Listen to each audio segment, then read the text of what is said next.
क्या आप जानते हैं कि नरेंद्र मोदी कैग को किस तरह चला रहे हैं? अगर नहीं जानते हैं तो आज इसी बारे में बात करेंगे। आप देख रहे हैं एन एक्सप्लेनर, मैं हूं शिखा यादव।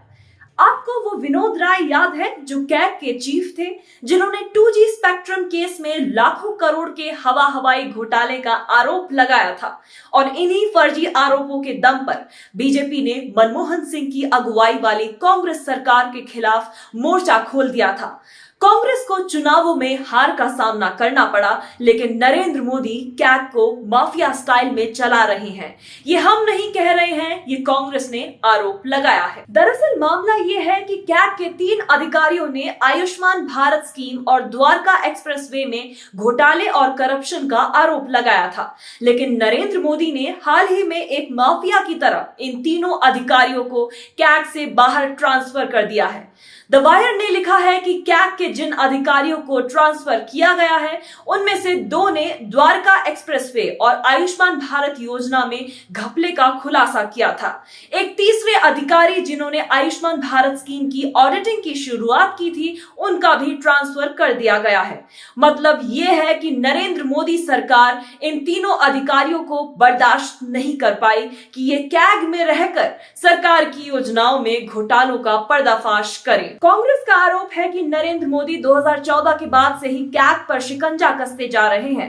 संसद में कैग की रिपोर्ट पेश किए जाने में देरी की जाती है और गोदी मीडिया भी कैग की रिपोर्ट पर चर्चा नहीं करती।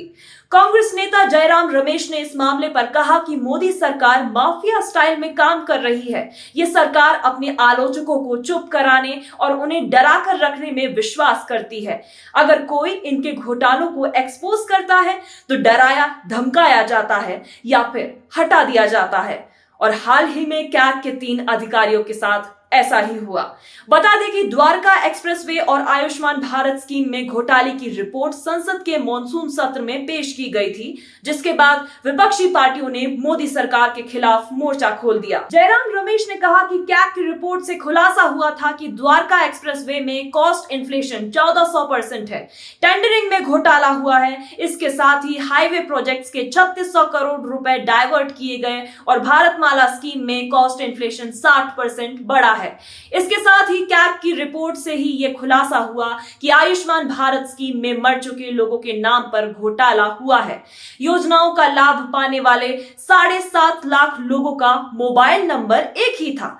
इससे साफ पता चलता है कि आयुष्मान भारत स्कीम में कितना बड़ा घोटाला हुआ है। नरेंद्र मोदी सरकार की इस हरकत पर आम आदमी पार्टी ने भी रिएक्शन दिया और कहा कि मोदी जी कहते हैं कि ना खाऊंगा ना खाने दूंगा। आयुष्मान भारत स्कीम के लाभार्थियों का मोबाइल नंबर एक ही था। इससे पता चलता है कि कितना बड़ा घोटाला हुआ है। आम आदमी पार्टी ने कहा कि अगर मोदी जी में साहस है तो घोटालों की जांच का आदेश दे, ना कि अफसरों का ट्रांसफर कराए। कैग के 3 अधिकारियों के ट्रांसफर से पता चलता है कि नरेंद्र मोदी के ना खाऊंगा ना खाने दूंगा का मतलब क्या है। देश और दुनिया की तमाम खबरों के लिए हमारे चैनल को सब्सक्राइब करें, वीडियो को शेयर करें और अपनी प्रतिक्रियाओं से हमें अवगत कराएं। आप सबका शुक्रिया। नमस्कार।